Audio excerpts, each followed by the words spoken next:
Hey guys, this week's video is dedicated to all our brothers and sisters in the land of Israel. I want to begin by wishing a huge YJP Mazel Tov to Adam and Maddie Edelstein on the birth of their little boy this week. May you raise him in health, happiness, and tons of Jewish nachas. So happy for him. Opinions. Opinions are everywhere. So why is that a bad thing? But many people say there are too many opinions. Too many people giving their opinions. They're quick to give their opinions. But the truth is, that's great.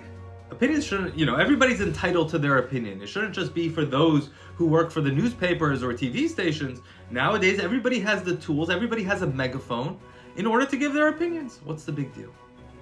I guess the question is motive, right?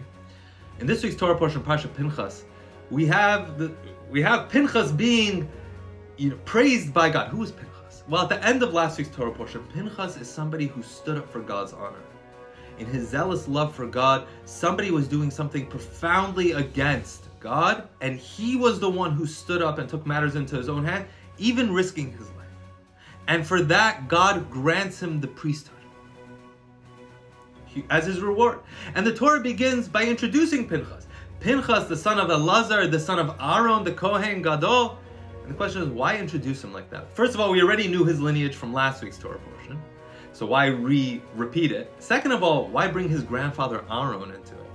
Usually the Torah introduces somebody, this is the person, and sometimes they'll introduce also their father, the son of so-and-so. But they don't usually bring in who the grandfather was. Why was that important here?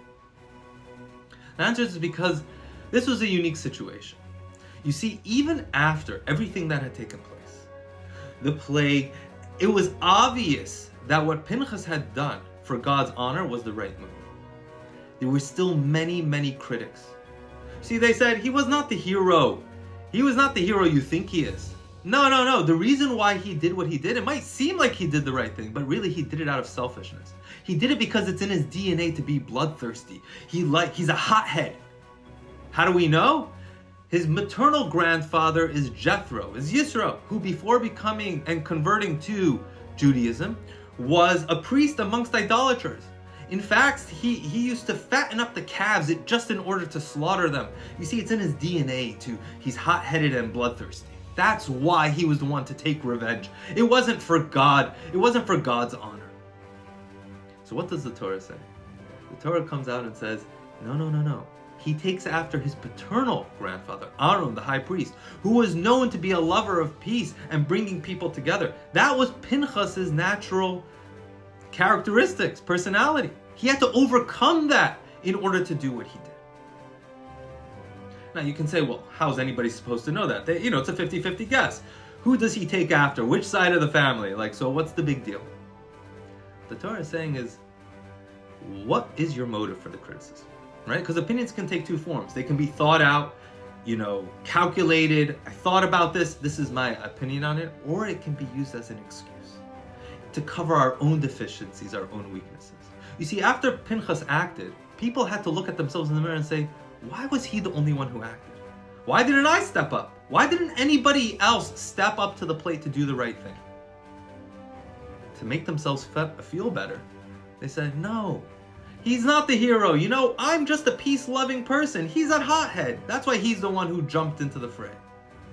I'm just a pacifist. I love peace. I love people. Therefore, that's why I didn't act.